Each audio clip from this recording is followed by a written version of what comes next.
Welcome to the Tech Egg. Don't get scrambled. Enjoy the video. You start by isolating the song and preparing your tools.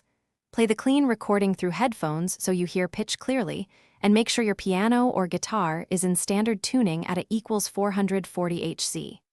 Once done, set a moderate volume so low or high notes aren't masked.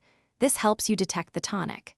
Make sure a tuner app is open to confirm pitches. Begin by listening for a repeated note or chord that feels like home. That's your first clue to the key. You now lock down the tonic and determine whether the key is major or minor. Hum the note that felt like home and immediately find it on piano or fretboard. This is your tonic candidate. Once matched, play the I, Roman 4, and V chords built from that tonic. If they fit the song's chord progression, you've likely got the right key. To decide quality, listen for the third. Play the tonic with a major third then minor third. The version that resolves the phrases is the true key. Finish by confirming the melody fits the scale built on your tonic. Play the scale and check each prominent melody note belongs.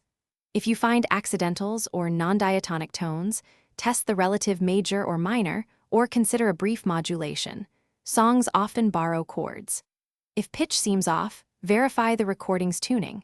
Use a spectrogram or transpose your instrument until melody notes align.